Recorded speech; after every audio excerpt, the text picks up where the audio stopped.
Assalamualaikum warahmatullahi wabarakatuh. Waalaikumsalam warahmatullahi wabarakatuh. Bismillahirrahmanirrahim. Alhamdulillahi rabbil alamin.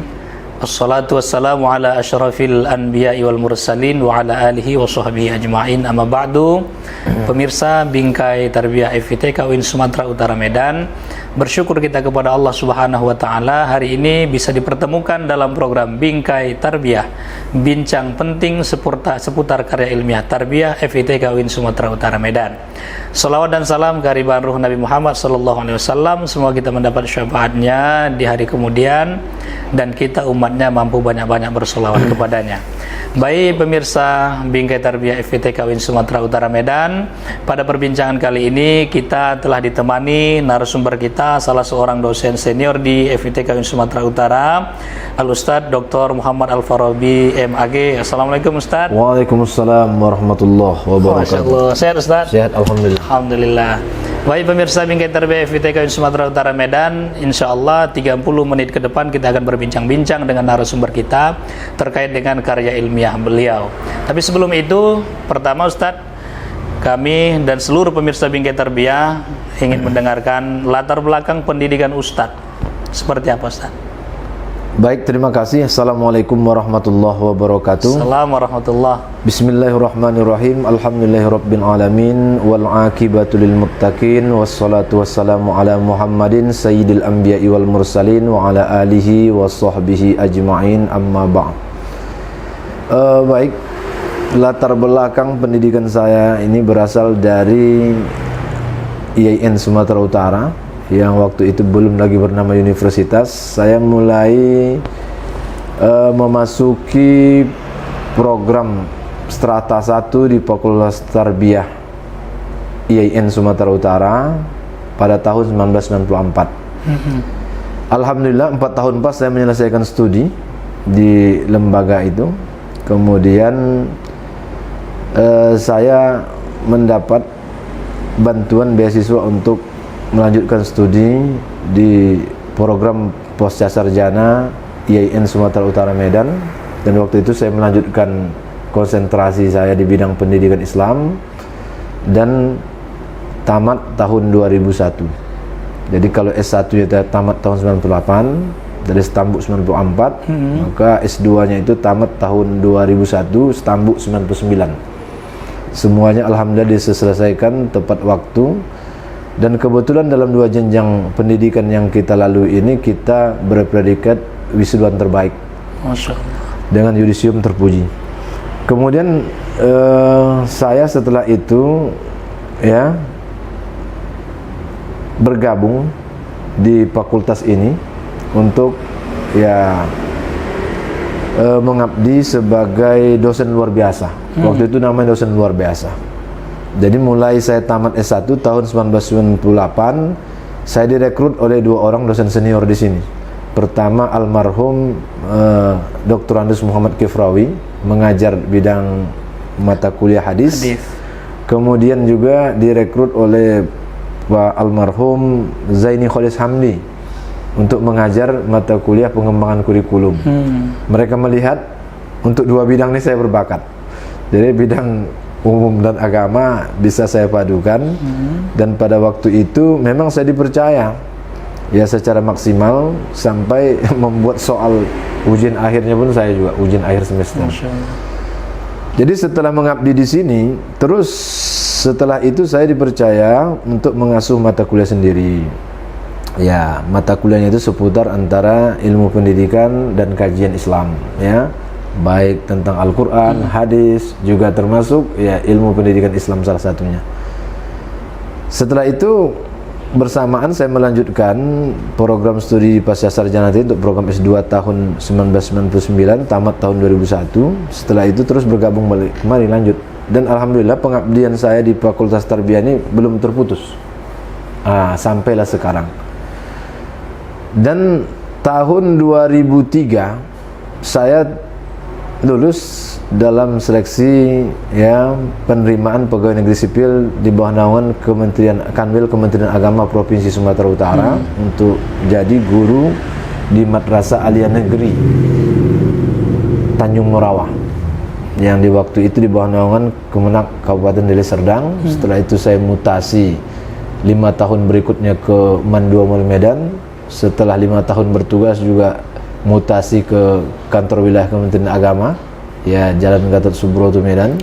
Setelah itu 1 tahun 6 bulan mutasi ke UIN Sumatera Utara secara definitif, tepatnya pada tanggal 1 Oktober tahun 2019. Ya. Jadi sebelum itu saya juga sudah menyelesaikan studi program S3, dan karena sudah aktif bekerja, saya baru ingat melanjutkan program studi lanjutan itu sejak tahun 2010. Jadi 2021 sampai 2010 ya, pertengahan itu saya terus dengan kesibukan aktivitas mengajar, mendidik dan mencerdaskan kehidupan bangsa. Jadi baru teringat saya melanjutkan studi pada tahun 2010 ya. Jadi barangkali kalau dibandingkan dengan Pak Darlis ya lanjut ya, makanya bisa doktor dalam kondisi muda. Itu pun walaupun saya sudah terlena begitu lama, dapat juga saya menyelesaikan doktor pada usia 39 tahun. Dan dalam pandangan orang masih muda juga, saya merasa tua. Jadi begitulah gambaran pendidikan saya. Sebetulnya untuk program pendidikan doktor itu saya juga masih dalam posisi IPK tertinggi itu. Cuman karena peraturan dokter tidak membenarkan itu menjadi ujian terbaik, karena saya terlambat selesai 1 tahun.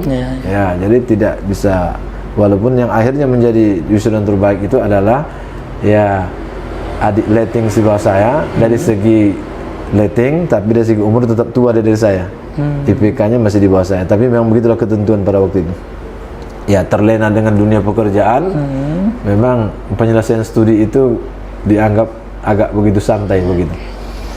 Tapi meskipun begitu, aktivitas kita untuk menulis karya ilmiah terus aktif. Ya, saya tergolong penulis aktif itu di majalah pembina Kanwil Kemenak. Mulai saya jadi guru sampai terbit secara online belakangan ini. Nah, dari berbagai artikel, kemudian juga saya banyak bergabung menulis karya ilmiah dengan beberapa rekan-rekan, dan banyak yang terbit itu buku dalam bentuk karya bersama. Ada seorang editorialnya. Setelah itu baru tamat saya dari program doktor, saya berinisiatif untuk menulis satu karya ilmiah yang merupakan lanjutan dari disertasi saya, dan saya pikir ini layak untuk dibukukan. Apalagi dukungan waktu itu dari Direktur Pascasarjana waktu itu, Profesor Dr. Ramdi Al-Wahid almarhum. Jadi diterbitkanlah ini oleh penerbit nasional Prenada Media Group yang di bawah naungannya adalah penerbit Kencana. Jadi pada tahun 2018 terbitlah buku itu untuk cetakan edisi pertama. Oke, baik. Luar biasa. Pemirsa Bingkai Tarbiyah FIT UIN Sumatera Utara Medan. Kemudian Ustadz, bidang keilmuan Ustadz dari S1 hingga S3 itu apa? Bidang keilmuan saya dari S1 sampai S3 itu murni pendidikan Islam. Pendidikan Islam. Jadi disertasi pun pendidikan Islam. Pendidikan Islam. Iya. Ustadz ngambil judul disertasi Pendidikan Orang Dewasa dalam Al-Quran. Dan itulah yang menjadi buku hari ini, Ustadz. Ya? Nih, Pendidikan Orang Dewasa dalam Al-Quran. Iya. Luar biasa pemirsa Bingkai Tarbiyah FIT UIN Sumatera Utara Medan. Selain menjadi dosen di UIN Medan, apakah Ustadz ada mengajar di perguruan tinggi swasta gitu, yang lain gitu, Ustadz? Ya, alhamdulillah. Saya juga memang mengajar di perguruan tinggi swasta lainnya. Yang pertama di STT Sinar Husni, Sekolah Tinggi Teknologi Sinar Husni. Itu saya sebagai dosen agama Islam. Dosen agama Islam. Itu mulai tahun 2003 sampailah menjelang saya pindah ke UIN Sumatera Utara. Jadi tak terbagi lagi waktu, udah terlalu, karena mengajarnya malam hari. Seakan-akan 24 jam itu cukup, Ustaz ya. Iya. Kemudian yang kedua, sore hari saya mengajar di Sekolah Tinggi Agama Islam Sumatera, STAIS Medan. Itu dia yang di Sambu sekarang, kemudian cabangnya dulu pernah di Denai. Jadi di situ saya mengajar mata kuliah yang berhubungan dengan pendidikan Islam. Pendidikan Islam. Iya. Karena memang basic Ustaz di pendidikan Islam. Oke, Ustaz, sekarang kita mau membincangkan buku ini, Ustaz. Ini judul Pendidikan Orang Dewasa dalam Al-Quran. Sebagaimana yang Ustaz sebutkan tadi, ini bagian dari disertasi Ustaz yang dibukukan. Iya. Apa latar belakang Ustaz memilih diksi pendidikan orang dewasa dalam Al-Quran, sementara pada aspek lain itu banyak yang akan kita angkat dari Al-Quran itu. Tapi Ustadz memilih pendidikan orang dewasa. Ini latar belakangnya seperti apa, Ustadz? Ya, terima kasih. Pertanyaannya cukup menarik ini. Pertama begini, ini terus terang saja, itu diilhami pertama kali ketika saya bergabung di Senat Mahasiswa Fakultas. Waktu itu saya menjabat sebagai sekretaris bidang penalaran keilmuan dan penelitian. Jadi kami itu pengurus-pengurus teras Senat Mahasiswa Fakultas itu direkrut menjadi instruktur untuk masa ta'aruf mahasiswa adik-adikan kita. Matama, disingkat Matama waktu itu. Jadi kami tidak dipercaya terjun gitu saja. Lalu digodoklah kami sekitar 2 hari, ada pelatihan instruktur. Materinya dibekali betul, iya, dibekali. Materi yang dibekali itu pendidikan orang dewasa. Supaya nanti adik-adik ini tidak dibentak, tidak disenggak, tapi diajarkan bagaimana terbiasa dengan iklim kehidupan orang dewasa. Dan di situ saya melihat tertarik. Itu pertama kali. Dan tutornya pun masih ingat saya waktu itu, 3 orang. Pak Dr. Mardianto, waktu itu dia belum doktor lagi. Waktu itu masih dosen biasa di sini dia, dan dia orangnya memang betul-betul energik. Kemudian yang kedua, Profesor Dr. Abdurrahman yang dari dakwah. Yang sekarang sudah profesor. Sudah guru besar. Ya. Yang ketiga, Dr. Sakira Zandi. Yang Fakultas dakwah juga ya. Dakwah, setelah itu mutasi menjadi pegawai di naungan Pemprovsu. Jadi mereka ini memang orang-orang berkapasitas baik dalam pandangan saya, dan itu baru saya tertegun dan tersadar bahwa rupanya untuk meyakinkan mahasiswa baru itu perlu memang prinsip-prinsip pendidikan orang dewasa itu diajarkan. Sehingga kami waktu itu terus terang aja, angkatan tahun itu, ini bukan saya mengakui sendiri, berdasarkan fakta. Angkatan instruktur kami tahun itu, saya bisa katakan lebih profesional dari tahun-tahun sebelumnya. Tak ada lagi menyuruh, memegang sikat gigi, lalu dipindahkan ke teman-teman di belakang, dan itu bertentangan dengan prinsip orang dewasa. Jadi mereka itu diajarkan belajar dengan kesadaran, belajar dengan kemandirian, belajar dengan tanggung jawab. Dan kita sampaikan kepada mereka, kepada adik-adik itu bahwa mereka ini adalah kelompok tersadar. Dari sekian banyak masyarakat Indonesia, hanya sekian persen yang mengecap jenjang pendidikan tinggi. Jadi beruntunglah kalian. Jadi motivasinya seperti itu, menyadarkan bahwa di kampus ini mereka itu 75% mencari bahan sendiri, hanya 25% diberikan oleh dosen. Jadi pendidikan orang dewasa seperti itu, iklimnya terbuka, diberikan kepada mereka kebebasan untuk bertanggung jawab dan mandiri dalam belajarnya.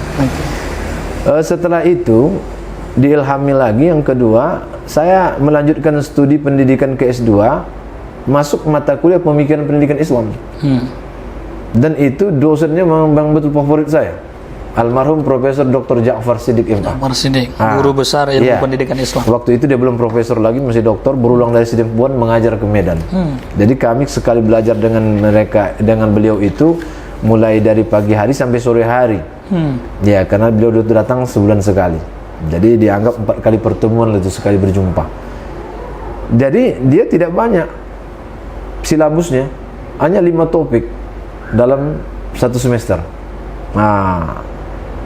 Dan di antara topik-topik itu yang menarik bagi saya salah satunya pendidikan orang dewasa itu. Dan disitulah baru saya sadar betul ini azas yang penting ditanamkan kepada mahasiswa Islam yang ada di lingkungan UIN Sumatera Utara khususnya. Karena selama ini saya tengok kalau dosen-dosen mengajarkan mengambil konsep andragogi dari Barat. Padahal kalau kita telusuri Al-Quran, Al-Quran banyak meletakkan prinsip-prinsip pendidikan orang dewasa itu yang tersebar dari berbagai ayat pada berbagai surah. Dan di buku saya itu saya cantumkan betul ayat-ayat representatif tentang pendidikan orang dewasa yang bisa kita tinjau dari berbagai aspek. Di dalam buku itu ada 5 aspek yang dibahas, mulai dari prinsip sampai kepada komunikasi pendidikan orang dewasa itu sendiri. Jadi di sini saya termotivasi, dan setelah saya lacak di dunia maya, belum ada doktor di naungan universitas Islam yang ada di Indonesia ini yang menulis tentang pendidikan orang dewasa dan perspektif Al-Quran. Nah, inilah motivasi saya untuk menjadikan buku ini adalah karya perdana untuk karya andragogi dalam perspektif Al-Quran. Oke. Baik, terima kasih Ustaz. Pemirsa Bingkai Tarbiyah FTK Sumatera Utara Medan, jadi kalau kita simak pemaparan narasumber kita tadi itu cukup panjang sebenarnya, mulai dari kuliah S1 hingga S2. Beliau tertarik tentang pendidikan orang dewasa itu, sehingga pada S3-nya narasumber kita mengambil topik itu dianggap sebagai sebuah disertasi dan itu berhasil dipertahankan. Dan hasilnya sampai sekarang yang ada di hadapan kita bersama itu menjadi sebuah buku yang saya bilang luar biasa ketebalannya, ini hampir 350 halaman ini luar biasa. Baik, Ustadz, di dalam buku ini ada bab ketiga saya lihat. Pendidikan orang dewasa dalam perspektif Al-Quran. Tadi Ustaz sudah menyinggung secara umum gitu ya. Dalam subbab ini saya tengok ada 5 subbab di sini, Ustaz. Yang pertama itu prinsip pendidikan orang dewasa dalam Al-Quran. Nah, ini sangat penting. Ketika seseorang mau mendalami sesuatu, tentu prinsipnya harus diketahui dulu, begitu, Ustaz. Ini bagaimana prinsip-prinsip pendidikan orang dewasa dalam Al-Quran, Ustaz? Baik, terima kasih. Prinsip pendidikan orang dewasa dalam Al-Quran itu setelah kita telusuri ayat-ayat yang secara kontennya mengarah kepada rambu-rambu pendidikan orang dewasa sebagaimana diwahyukan oleh Allah dalam Al-Quran. Lalu dari berbagai ayat itu kita telaah berdasarkan pendekatan para mufasir. Lalu kita tarik benang merahnya untuk sampai kepada prinsip. Jadi ada 28 prinsip di situ. Tak mungkin saya sebutkan satu persatu, terlalu panjang. Tapi dari 28 prinsip itu ada 5 prinsip yang utama yang memang ini terus kita sampaikan kalau kuliah perdana terhadap setiap mahasiswa yang saya masuk ke kelasnya, supaya mereka nanti jangan lagi menjadi anak yang manja, yang membiasakan tradisi belajar waktu tingkat SLTA, yang bisa dikatakan hampir 100% berasal dari guru. Kemudian bahwa pendidikan orang dewasa itu ya harus betul-betul punya persiapan sebelum memasuki dunia pembelajaran. Maka yang perlu saya tanamkan itu pertama prinsip bahwa pendidikan orang dewasa itu belajar dengan kesadaran. Jadi mereka memang dituntut kesadaran, bukan dipaksa. Nah, yang kedua, prinsip pendidikan orang dewasa itu yang berikutnya adalah belajar dengan kemandirian. Artinya mereka itu 25% hanya materi diberikan oleh dosen, itu pun penjabaran-penjabaran bersifat umum saja. Setelah itu 75% mereka gali lagi dari berbagai referensi atau muatan-muatan materi yang bisa mereka cari di luar kampus, ya. Kemudian yang ketiga itu prinsipnya itu termasuk prinsip tanggung jawab. Jadi orang dewasa itu belajar bertanggung jawab. Belajar bertanggung jawab. Jadi tidak ada istilahnya mereka itu terlena dengan tugas yang diberikan, dan kita ajarkan lewat tanggung jawab itu mereka punya schedule belajar. Jadi mana tugas yang harus diprioritaskan. Jangan ada sempat ketika dia menyajikan makalah tak siap. Masih lumayan SKS, sistem kebut semalam. Walaupun waktu penampilan dia di depan kita seperti ikan busuk, mohon maaf, muka pucat, mata merah. Jadi itu masih lumayan daripada yang tak dikerjakan sama sekali. Jadi prinsip ini kita tanamkan kepada mereka di awal pembelajaran, terutama waktu pertemuan perdana dalam setiap mata kuliah yang saya asuh. Selanjutnya yang keempat, ya, prinsip pendidikan orang dewasa itu juga belajar bekerja sama, saling kooperatif. Karena tak bisa belajar itu hanya mengandalkan kekuatan individual. Kemudian belajar pada orang dewasa itu menganut prinsip membangun komunikasi. Jadi puncak dari buku itu adalah komunikasi. Ketika buku ini belum berbentuk buku, masih bersifat disertasi, salah satu penguji itu ada Profesor Saiful Akhyar Lubis. Jadi beliau dibacanya terperanjat dia.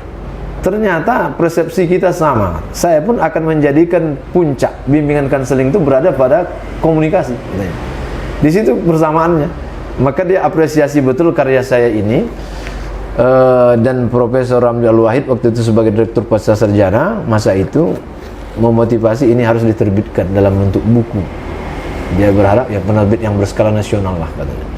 Dan alhamdulillah cita-cita itu terwujud.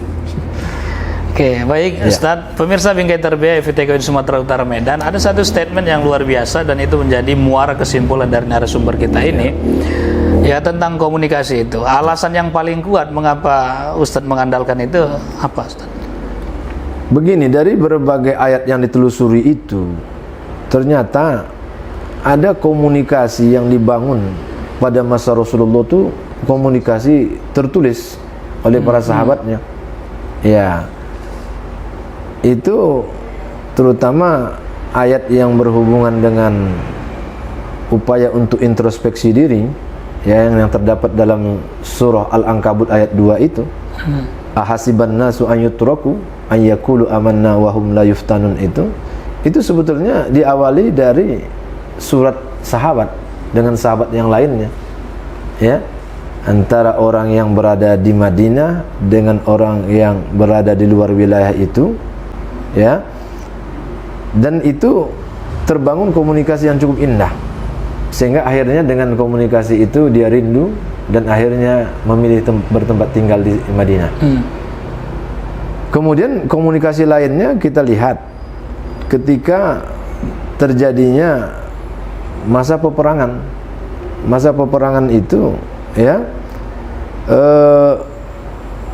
Rasulullah juga ketika mau menundukkan kekuatan Bani Nadir yang betul-betul waktu itu termasuk kategori yang pembangkang pada masa Rasulullah, itu lewat membangun komunikasi.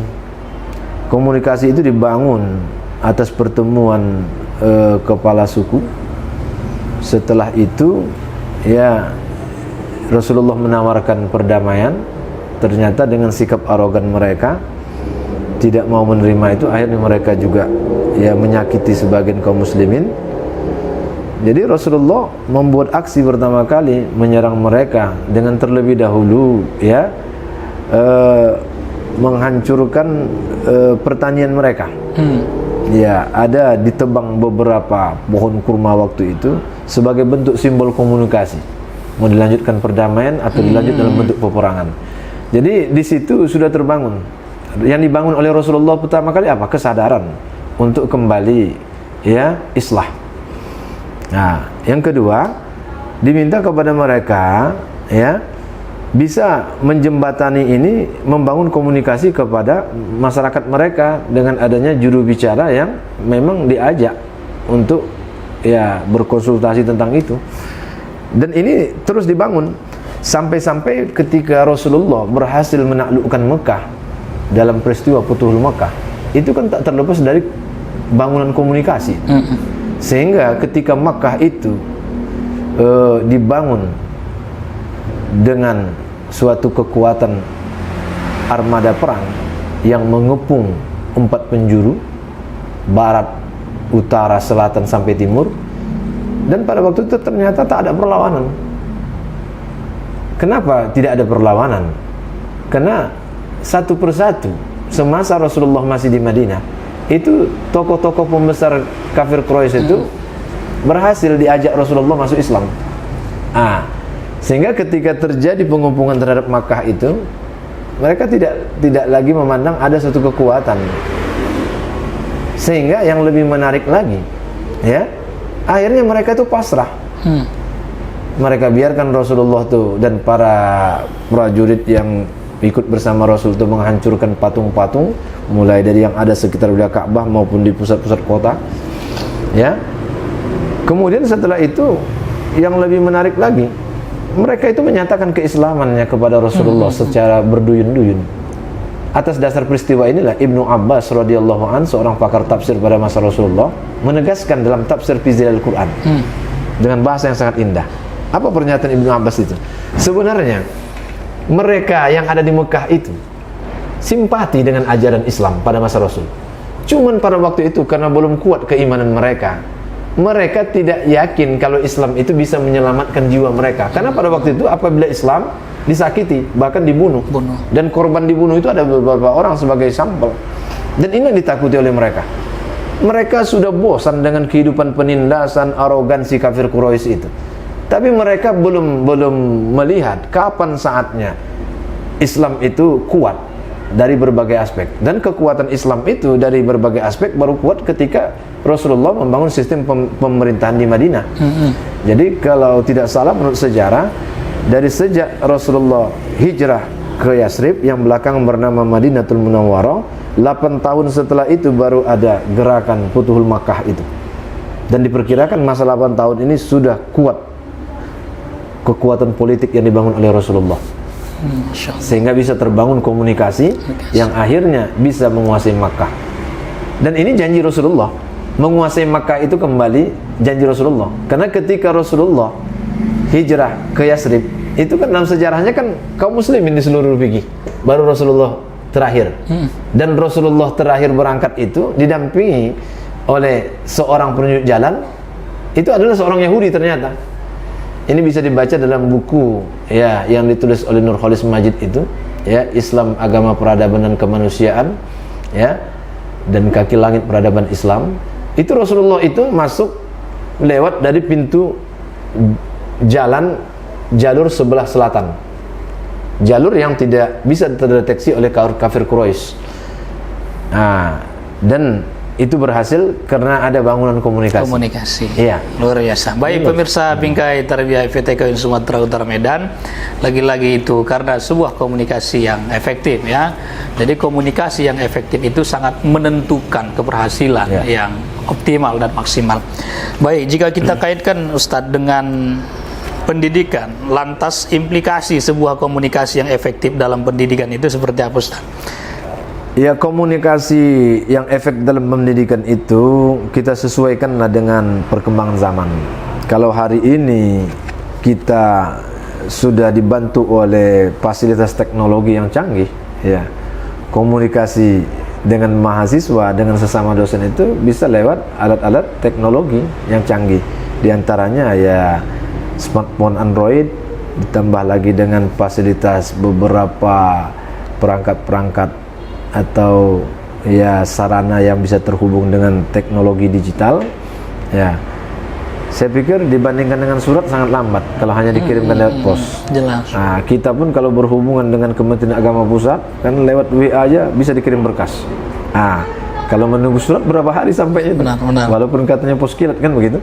Saya tidak lagi balik ke belakang membandingkan dengan dunia surat menyurat yang kita alami pada periode saya dulu ketika masa-masa SD sampai S1. Dan saya saja termasuk orang yang beruntung karena waktu saya belajar di program S1 itu di semester 8, saya ingat betul itu ada mata kuliah pengenalan komputer tahun 98 waktu itu. Padahal abang-abangan kami sebelumnya itu tidak ada. Baru angkatan kami lah yang belajar pengenalan komputer itu. Kebetulan waktu itu di sini ada dosen kita yang memfasilitasi itu. Dia punya lembaga untuk pelatihan dan pembinaan komputer. Kita ikut bergabung saja. Alhamdulillah hasilnya luar biasa. Disitulah saya bisa mengetik dan mengoperasikan data itu dengan pengenalan program Word dan Excel itu. Yang sebelumnya hanya Word Start. Setiap membangun paragraf diketik lu kode, repot kali. Setiap membuat apa yang harus dibingkai, diblok, dibuat lu kode. Kode itu diketik di sampingnya, repot. Tetapi ketika dikenalkan dengan aplikasi yang baru seperti Microsoft Word, tinggal ambil aja dari atas, klik, turun ke bawah. Ini luar biasa. Oke. Jadi pemirsa Bingkai Tarbiyah FTK Sumatera Utara Medan, jadi bangunan komunikasi terutama pada masa-masa kita hari ini dan masa yang akan datang itu sudah semuanya berbasis digital yang konsekuensinya semua bermain di elektronik gitu. Baik Ustadz, ini pendidikan orang dewasa dalam Al-Quran. Kalau secara prakteknya di lapangan misalnya antara seorang dosen dengan mahasiswanya gitu. Jadi komunikasi yang dianggap itu isyarat dalam Al-Quran yang efektif dibangun terhadap mahasiswa itu kira-kira kalau ada dosen atau mahasiswa itu yang ketika proses pembelajaran ada teori marah-marahan itu bagaimana perspektif pendidikan orang dewasa itu? Kalau seperti itu tidak relevan lagi dengan konsep pendidikan orang dewasa. Karena mereka itu kan tak layak lagi diperlakukan seperti anak-anak. Ya, mereka itu kan kita fasilitasi saja dengan silabus pembelajaran. Kemudian kita fasilitasi kalau perlu RPS kita berikan kepada mereka.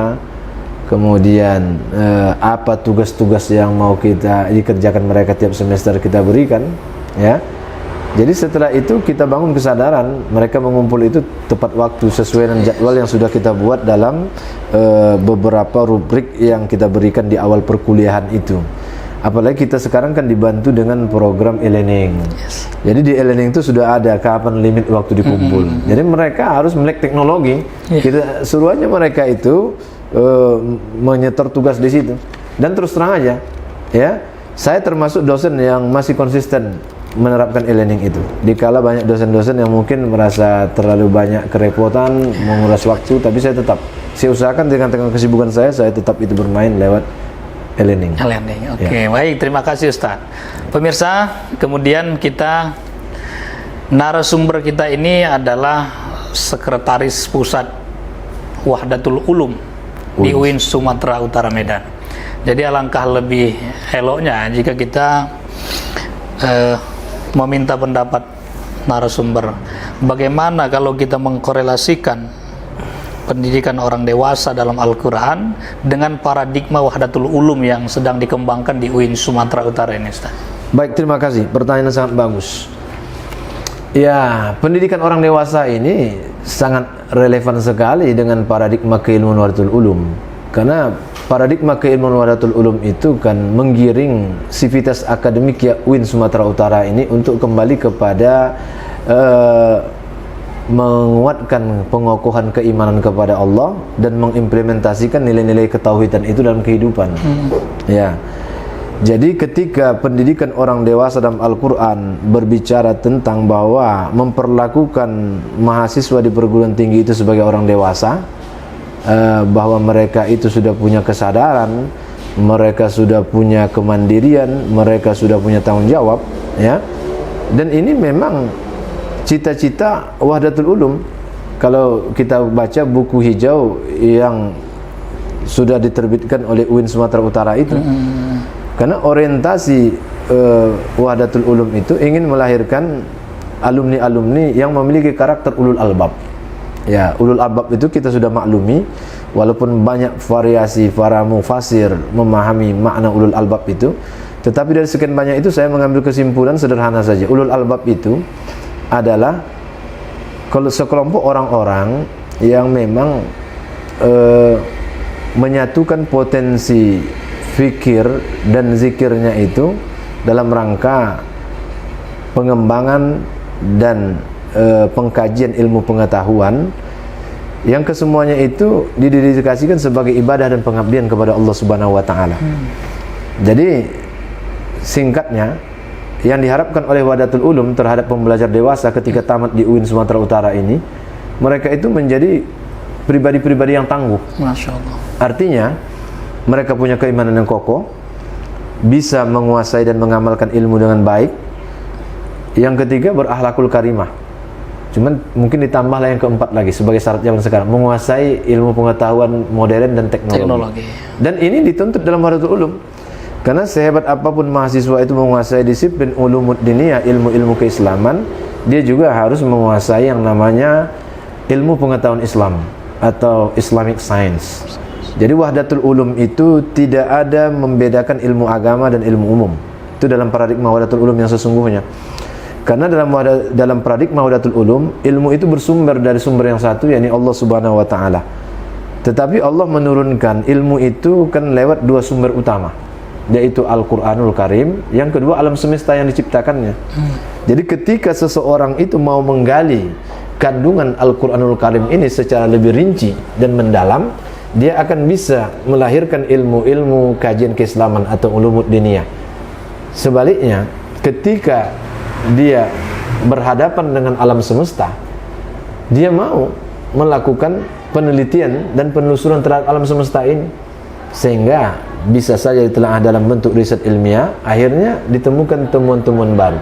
Jadi ilmu biologi, ilmu kimia, fisika, ya, dan ilmu-ilmu alam lainnya seperti ilmu pertanian itu lahir akibat isyarat-isyarat Al-Quran ditambah dengan eksperimen atau penelitian terhadap alam semesta, sehingga lahirlah teori ilmu. Jadi Wahdatul Ulum memandang baik ilmu yang bersumber dari alam semesta maupun ilmu yang bersumber dari Al-Quranul Karim dibantu dengan hadis Nabi, itu semuanya itu bermuara kepada sumber yang satu, yakni Allah. Jadi tak semuanya bisa diceritakan oleh Allah secara detail dalam Al-Quran. Allah ciptakan alam semesta, telaah dan teliti. Dan ayat Al-Quran yang memotivasi untuk melakukan telaah dan penelitian cukup banyak. Dan apabila ini diterapkan, lahir ilmu pengetahuan. Jadi inilah wajar kita, setiap orang yang menguasai ilmu sains, dia harus menghubungkan dengan aspek ketauhidan. Sebaliknya, orang-orang yang menguasai ilmu-ilmu keislaman seperti tafsir, hadis, fikih dan lain sebagainya, harus menghubungkan pula dengan sains, sehingga terjawab ya kajian-kajian yang lebih memuaskan bagi peserta didik kita tatkala ada diskusi ilmiah yang kita bentuk. Ya. Karena begini, kita tidak bisa menjawab seperti versi Al-Qurtubi saja, seperti versi At-Tabari, seperti versi Ibnu Katsir. Mereka itu adalah ulama-ulama tafsir yang hebat pada masa mereka. Tetapi apa yang mereka andalkan? Pendekatan lugawi semata. Ketika mereka mengkaji ayat-ayat tentang alam semesta, ujung-ujungnya apa? Wallahu a'lamu bimuradi bihi. Ya, mereka terbatas menyerahkan kebesaran itu kepada Allah. Tetapi zaman sekarang ini yang dikehendaki oleh Wahdatul Ulum itu, seorang dosen tafsir ketika membahas alat tentang alam semesta, dia meminta pendapat kepada orang-orang saintek yang paham tentang riset, hasil riset dari kandungan ayat itu. Sehingga ketika menguraikan tafsir lalu dihubungkan dengan bukti nyata secara empiris lewat riset ilmiah, dan ini ujung-ujungnya apa? Terungkap kebesaran Allah. Masya Allah. Dengan inilah cara menggiring peserta didik untuk mengamalkan ya ajaran-ajaran ketauhidan itu dalam kehidupan. Ujung-ujungnya kembali kepada mengakui kebesaran Allah. Masya Allah, luar biasa. Baik pemirsa Bingkai Tarbiyah IFTK Sumatera Utara Medan. Jadi pemaparan yang terakhir ini sangat sesuai dengan kapasitas narasumber kita sebagai sekretaris pusat Wahdatul Ulum. Tentu banyak hal, kalau berbicara Wahdatul Ulum banyak hal yang akan disampaikan, tapi mungkin di lain kesempatan kita bisa berbicara lebih panjang lagi dengan narasumber kita. Yang terakhir Ustadz, sebagai motivasi kepada dosen-dosen muda itu, apa yang ingin Ustaz sampaikan terkait dengan tulis menulis ini, Ustaz? Iya. Pertama, kepada dosen-dosen muda, apapun profesi dan bidang keahlian Anda mengasuh mata kuliah apa saja, telitilah sesuai dengan bidang Anda, tulis dalam bentuk karya tulis ilmiah, tapi jangan lupa menghubungkannya dengan nilai-nilai ketauhidan. Masya Allah. Supaya betul-betul nampak perubahan kita menjadi universitas itu yang dalam rangka mengintegrasikan ilmu. Yang kedua, ya, jangan pernah berpikir bahwa menulis karya ilmiah tentang paradigma yang berbasis paradigma Wahdatul Ulum itu harus ada kata-kata Wahdatul Ulum di depannya, di dalam. Tidak. Selama itu terjadi wujud integrasi keilmuan di dalamnya, udah Wahdatul Ulum namanya. Benar. Dan ini saya perlu sampaikan karena beredar pula informasi yang seperti itu, seolah-olah ketika menulis karya ilmiah harus ada kata-kata Wahdatul Ulumnya. Tidak ada, ya. Tapi kalau betul-betul dia meneliti tentang yang memang berkonten Wahdatul Ulum, ya harus masuklah pula. Kan begitu kan? Jadi kepada peneliti muda, ya, khususnya kepada dosen-dosen muda, saya berharap betul bahwa mari kita bangun kekuatan integrasi ilmu ini, karena itu tidak hanya sekedar kita sudah bertransformasi dari institut menjadi universitas, tapi juga itu tuntutan dari ya Kementerian Agama. Sampai sekarang sudah dirumuskan itu oleh Dirjen Pendidikan Islam bahwa ada pedoman pelaksanaan integrasi ilmu untuk perguruan tinggi, ya. Barangkali itu. Baik, terima kasih Ustaz. Pemirsa Bingkai Tarbiyah IFTK Sumatera Utara Medan, tentu sebenarnya banyak hal yang akan kita bincangkan dengan narasumber kita, tapi apalah daya kita sebagai manusia yang dibatasi oleh waktu. Kita sudah berada di penghujung atau di akhir acara, Ustaz. Kami selaku pembawa acara program Bingkai IFTK Sumatera Utara Medan berterima kasih kepada Ustadz atas paparan yang telah disampaikan pada hari ini, dan itu luar biasa bermanfaat bagi kami khususnya dan bagi seluruh pemirsa Bingkai Tarbiyah FITK Sumatera Utara Medan. Baik pemirsa, jika ada kesalahan dari kami mohon maaf. Sekali lagi kami ucapkan terima kasih atas perhatian seluruh pemirsa di mana saja Anda berada. Saya Ahmad Daris, moderator undur diri, dan narasumber Dr. Muhammad Al-Farabi MAG undur diri. Demikian, assalamualaikum warahmatullahi wabarakatuh. Waalaikumsalam warahmatullahi wabarakatuh. Salam. Terima kasih. Ya, sama-sama.